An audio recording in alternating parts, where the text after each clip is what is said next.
வணக்கம் மாணவர்களே, 11ஆம் வகுப்பு யூனிட் 12ல basic concept of organic reactions அப்படிங்கிற யூனிட்டில் நாம் இன்னைக்கு என்ன டாபிக் பார்க்க போகிறோம் அப்படின்னா electron displacement effect in covalent bonds அப்படிங்கிற டாபிக் பார்க்க போகிறோம். ஸோ அதுக்கு முன்னாடி இந்த கெமிஸ்ட்ரி ட்ரெண்டிங் அப்படிங்கிற சேனலுக்கு நீங்கள் புதுசாக இருந்தால் சேனலை சப்ஸ்கிரைப் பண்ணுங்கள். மறக்காமல் பெல் பட்டனை ப்ரெஸ் பண்ணி ஆல் அப்படிங்கிறத ப்ரெஸ் பண்ணிக்கோங்க. So electron displacement effect in covalent bonds. Some of the properties of organic molecules such as stability, reactivity, so basicity etc. are affected by the displacement of electrons that take places in its covalent bonds.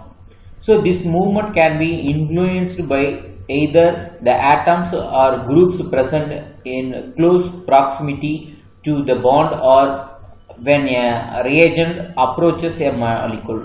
The displacement effect can either be permanent or temporary.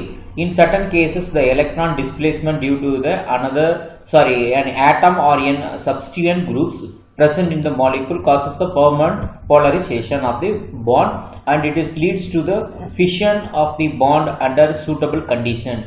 The electron displacement are categorized into inductive effect I, resonance effect or electromeric effect I and hyperconjugation. So electron displacement effect அப்படினா நம்ம என்ன சொல்றோம் அப்படினா ஒரு electrons covalent பாண்ட்ல displacement அதாவது ஆகும்போது the movement of எதை பொறுத்து இருக்குன்னா அதனோட ஆட்டம்ஸ் அந்த குரூப்ஸ் அதை பொறுத்து இருக்கு அந்த மாலிகுல்ஸ்ல. இந்த டிஸ்பிளேஸ்மெண்ட் எஃபெக்ட் அப்படிங்கிறது இது மேபி பர்மனண்டா இருக்கலாம் அல்லது டெம்பரரியா இருக்கலாம். ஆனா இந்த எலக்ட்ரான் டிஸ்பிளேஸ்மெண்ட் அப்படிங்கிறது அதனோட சப்ஸ்டிட்யூயன்ட் குரூப்ஸ் அந்த மாலிகுல்ஸ்ல என்ன இருக்கோ அதை பொறுத்து அதுல போலரைசேஷன் பாசிட்டிவ் நெகட்டிவ் அந்த மாதிரி மாறும்போது அதை பொறுத்தும் அந்த சூட்டபிள் கண்டிஷன்ஸை பொறுத்தும் இந்த பாண்ட் ஃபார்மேஷன் அப்படிங்கிறது இருக்கு. இந்த எலக்ட்ரான் டிஸ்பிளேஸ்மெண்ட் அப்படிங்கிறது நம்ம எஃபெக்டை நம்ம எப்படி கேட்டகரைஸ் பண்றோம் அப்படின்னா ஒரு மாலிகுல்ஸ்ல எதை வச்சு சொல்றோம் அப்படின்னா இண்டக்டிவ் எஃபெக்ட், ரெசனன்ஸ் உடனடிசுவை விளைவு, எலக்ட்ரோமெரிக் விளைவு, தென் ஹைப்பர் கான்ஜுகேஷன் குறை பிணைப்பு. இந்த மாதிரியான ஒரு 4 கேட்டகரிஸ் வச்சு நம்ம எக்ஸ்பிளைன் பண்ண போறோம். இதுதான் இந்த டாபிக். இண்டக்டிவ் எஃபெக்ட் ஐ அப்படின்னா என்ன? Inductive effect is defined as the change in the polarization of a covalent bond due to the presence of adjusted bonds. Atoms or groups in the molecule. This is the permanent phenomena. Inductive effect அப்படின்னா என்ன சொல்றோம் அப்படின்னா ஒரு மாலிகுல்ஸ்ல இருக்கிற covalent பாண்டுக்குள்ளார என்ன ஆகுது அப்படின்னா polarisation அப்படின்னா பாசிட்டிவ் நெகட்டிவ் சார்ஜஸ் கிரியேட் ஆகிறது தான் நம்ம என்ன சொல்றோம் அப்படின்னா அது ஆட்டம்ஸ் அண்ட் குரூப்ஸ்ல அட்ஜஸ்டன்ட் பாண்ட்ல வர்றது தான் என்ன சொல்றோம் அப்படின்னா இது ஒரு பர்மனண்டான எஃபெக்ட். இதுதான் நம்ம இண்டக்டிவ் எஃபெக்ட் ஐ அப்படின்னு சொல்றோம். let us explain the inductive effect. இதை further எப்படி எக்ஸ்பிளைன் பண்றோம்னா considering ethane and ethylene chloride is an example. The carbon-carbon bond in the ethane is non-polar while the carbon-carbon bond in the ethylene chloride is polar. இதுல ethane நம்ம ரெண்டு example எடுத்துக்கிறோம். ஒன்று ethane CH3 அப்படிங்கிற ஒன்று எடுத்துக்கிறோம். அதுக்கு அடுத்தது ஈத்தைல் குளோரைடு CH3Cl அப்படிங்கிற CH3CH2Cl அப்படிங்கிற ஈத்தைல் குளோரைடு எடுத்துக்கிறோம். இதுல ஈத்தேன் அப்படிங்கிறது எடுத்துக்கிட்டோம் அப்படின்னா இது நான் போலார், அதாவது பாசிட்டிவ் நெகட்டிவ்னு அங்கே வராது. பட் ஆனால் ஈத்தைல் குளோரைடு எடுத்துக்கிட்டோம் அப்படின்னா இது போலார், பாசிட்டிவ் நெகட்டிவ் அப்படிங்கிறது வரும். ஏன் அப்படின்னா we know that the chlorine is more electron negative than the carbon and hence it is attracted the shared pair of electrons between carbon and chlorine in ethyl chloride towards itself. இதுல பார்த்தோம் அப்படின்னா ethane எடுத்துக்கிட்டோம் அப்படின்னா அது ரெண்டு ஒரே மாதிரி இருக்கும். அதுல நான் போலார்னு சொல்லிடுவோம். போலார் அப்படின்னு எடுத்துக்கிட்டு ஈத்தைல் குளோரைடு எடுத்துக்கிட்டோம்னா கார்பனுக்கும் குளோரினுக்கும் இடையில பார்த்தீங்கன்னா நம்ம ஒரு ஃபோர்ஸஸ் ஆஃப் அட்ராக்ஷன் இருக்கும். ஃபார் எக்ஸாம்பிள் இப்போ குளோரின் எடுத்துக்கிட்டோம் அப்படின்னா இதனோட எலக்ட்ரான் நெகட்டிவிட்டி, எலக்ட்ரான் கவர் ஆற்றல் அப்படிங்கிறது குளோரினுக்கு கார்பனோட அதிகமா இருக்கும். அப்ப என்ன பண்ணும், இந்த பாண்டில் இருக்கிற எலக்ட்ரானை இந்த குளோரின் தன்னை நோக்கி இழுக்கும். அப்ப என்ன ஆகுனா இது பாசிட்டிவ் நெகட்டிவ் சார்ஜ் வந்துடும், கார்பனுக்கு பாசிட்டிவ் சார்ஜ் போலாரா வந்துடும், அதாவது பார்ஷியலியா. அப்ப இதைதான் என்ன சொல்றோம் அப்படின்னா அப்ப இண்டக்டிவ் எஃபெக்ட், அதாவது பார்ஷியலா இந்த பாசிட்டிவ் நெகட்டிவ் சார்ஜஸ் கிரியேட் ஆகுது. This develops a slight negative charges on chlorine and slight positive charges on carbon to which chlorine is attached. அப்ப positive negative charges create ஆகும். To compensate it, the C1 draws the shared pair of electrons between itself and C2. This polarization effect is called as inductive effect. This effect is greatest for the adjust bonds, but they also too felt further away. However, the magnitude of the charge separation so decrease rapidly as we move away from C1, and it is observed the maximum for 2 carbons and most significant after 4 bonds from the active group. So அப்போ இங்க பார்த்தா அப்படின்னா positive charge அப்படிங்கிறது so இங்க பார்ஷியலா இது வந்து மோர் electron negativity அப்படிங்கிறதுனால பார்ஷியலா வந்து நெகட்டிவ் சார்ஜஸ் வந்து ஃபார்ம் ஆயிருச்சு. இது வந்து பார்ஷியலி இப்போ என்னாச்சுன்னா பாசிட்டிவ் சார்ஜ். ஸோ நெக்ஸ்ட் கார்பனுக்கு என்ன ஆகும் அப்படின்னா இந்த பாசிட்டிவ் சார்ஜ் அப்படிங்கிறது கிரியேட் ஆகும். ஸோ இந்த எஃபெக்ட் தான் நம்ம என்ன சொல்றோம் அப்படின்னா இண்டக்டிவ் எஃபெக்ட் அப்படின்னு சொல்றோம். It is important to note that the inductive effect does not transfer electrons from one atom to another, but the displacement effect is permanent.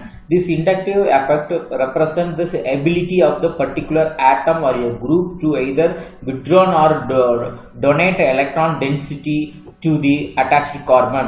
Based on this ability, the substituents are classified as plus I groups and minus I groups.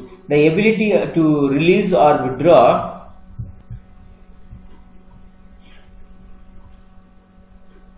based on the ability the particular group of atom will withdraw or donate the electron density to the attached carbon. Based on this ability, the substituents are classified as plus I groups and minus I groups. The ability to release or withdraw electrons through the sigma covalent bonds is called as plus I effect and minus I effect respectively. இப்போ நம்ம வந்து so ஒரு group வந்து எலக்ட்ரானை வந்து withdrawal பண்ணுச்சு அப்படின்னா, அதாவது டோட்டலாக எலக்ட்ரானை வந்து அதாவது என்ன சொல்றோம் அப்படின்னா டோட்டலாக அதாவது எலக்ட்ரானை ரிலீஸ் பண்ணிச்சு அப்படின்னா இதை பிளஸ் ஐ எஃபெக்ட் அப்படின்னும், அதை வாங்கிக்கிச்சு அப்படின்னா அதை மைனஸ் ஐ எஃபெக்ட் அப்படின்னு நம்ம சொல்றோம். அதாவது அக்செப்ட் பண்ணிக்கிச்சு அப்படின்னா அதை வந்து என்ன சொல்றோம் அப்படின்னா இதை மைனஸ் ஐ எஃபெக்ட் அப்படின்னு சொல்றோம். So highly electronegative atom and groups with an atom carrying the positive charge, the electron withdrawing groups. So electron withdrawing groups நம்ம என்ன சொல்றோம் அப்படின்னா அத electron withdrawing groups or minus I groups. So அப்போ electron வாங்கிக்கிச்சு அப்படின்னா withdrawal பண்ணி வாங்கிக்கிச்சு அப்படின்னா minus I effect அப்படின்னு சொல்றோம். ஸோ அப்போ இப்போ எடுத்துக்கிட்டோம்னா example fluorine, chlorine, acid, NO2, NH2 இது எல்லாமே பார்த்தோம் அப்படின்னா மைனஸ் ஐ குரூப், அதாவது இண்டக்டிவ் எஃபெக்ட் பார்த்தோம்னா minus I effect. So the higher the electronegativity of the substituent greater is the minus I effect. The order of the minus effect in some groups are given below. So minus effect நோட effectல இருக்கிற groups எல்லாம் order பண்றோம். So ammonia அப்படிங்கிறது அதிகம், அதுக்கு அடுத்தது NO2, அதுக்கு அடுத்தது cyanide, SO3H and aldehyde, carbon monoxide and acid, COCl chloride, so அப்போ CO amide and fluorine, chlorine, bromine, iodine, OH hydroxyl group, OR methox group, so அதுக்கு NH2, அதுக்கு அடுத்தது C6H5 benzene group, அதுக்கு அடுத்தது hydrogen. So இதுதான் வந்து minus I effect நோட order. So the highly electropositive atoms and the atoms are groups which carrying a negative charge, then electron donating or plus I group. அப்போ Eicher electron வந்து donate பண்ணிச்சு அப்படின்னா positive சார்ஜா இருந்து electro பாசிட்டிவா இருந்துச்சு அப்படின்னா அந்த குரூப் என்ன சொல்றோம் அப்படின்னா பிளஸ் ஐ குரூப் அப்படின்னு சொல்லுவோம். ஸோ எக்ஸாம்பிள் என்ன சொல்றோம்னா alkyl metals and alkyl groups எல்லாம் நம்ம என்ன சொல்றோம் அப்படின்னா பிளஸ் ஐ குரூப்ஸ் அப்படின்னு சொல்றோம். ஸோ அதான் பிளஸ் ஐ குரூப் அப்படின்னா என்ன சொல்றோம் அப்படின்னா எலக்ட்ரானை விட்டு கொடுத்துருச்சு அப்படின்னா அது வந்து பிளஸ் ஐ குரூப், வாங்கிச்சு அப்படின்னா அது மைனஸ் ஐ குரூப். அடுத்தது எக்ஸாம்பிளே பார்த்தோம்னா such as methyl, ethyl, so negatively charged groups such as CH3O-, C2H5O-, COO- எல்லாமே இது positive plus I effect group. So lesser the electron negativity of the elements, greater the plus I effect. The relative order of plus I effect of some alkyl groups are given below. So electronegativity வந்து கம்மியா இருந்துச்சு அப்படின்னா அது வந்து plus I effect காட்டும். அந்த electric plus I effect வச்சு சில groups இங்க ஆர்டர் பண்றோம். So tertiary methyl, secondary methyl and ethyl, methyl இதுதான் வந்து order. So let us understand the influence of inductive effect on some properties of organic compounds. So chemistry trending அப்படிங்கிற நம்மளோட சேனலை மறக்காமல் சப்ஸ்கிரைப் பண்ணுங்கள். ரெட் கலரில் இருக்கிற சப்ஸ்கிரைப் பட்டனை ப்ரெஸ் பண்ணுங்கள். பக்கத்தில் ஒரு பெல் ஐக்கான் வரும். ஸோ அதை ப்ரெஸ் பண்ணிங்க அப்படின்னா ஆல் அப்படிங்கிறது வரும். ஸோ ப்ரெஸ் பண்ணிக்கோங்க. அப்போ தான் அடுத்தடுத்து சேனலில் போடக்கூடிய நம்ம வீடியோஸ் வந்து உங்களுக்கு நோட்டிஃபிகேஷனில் மறக்காமல் வரும். ஸோ எவ்ரிடே மார்னிங் 6 o'clock அப்படிங்கிறது நம்ம சேனலில் நியூ வீடியோஸ்க்கு உண்டான ஃபிக்ஸ் பண்ணியிருக்கிற டைம். ஸோ கீப் ஆன் வாட்சிங். தேங்க்யூ.